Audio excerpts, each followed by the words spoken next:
શું તમે લોકો પણ ઉનાળાના વેકેશનમાં ક્યાં ફરવા જવાનો વિચાર કરી રહ્યા છો અને તમે લોકો પણ મારી જેમ શહેરના પ્રદૂષણ અને અવાજથી કંટાળી ગયા છો? પાછું તમને ચારે બાજુ ખુલ્લું મેદાન અને ચારે બાજુ લીલોતરી હોય એવી જગ્યામાં રહેવા માંગો છો?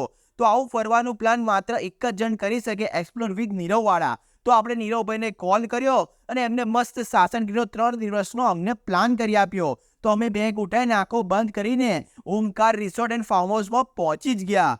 અહીંયા તમને 12 વાગે ચેક ઇન અને બીજા દિવસે 10 વાગે ચેકઆઉટ મળી જાય છે. પાછું આ રિસોર્ટ આટલું જોરદાર હોવા છતાં પણ આપણા બજેટમાં આવી જાય છે અને ચારે તરફ એટલા ઝાડવા ને એટલી લીલોતરી હોય છે કે આપણને એવું લાગે કે આપણે કુદરતના ખોળામાં આવી ગયા છે. જો હવે આપણે ફૂડની વાત કરીએ તો ફૂડ એટલું ટેસ્ટી હોય છે કે એવું જ મન થાય કે આપણે ખાતા જ જઈએ ને ખાતા જ જઈએ.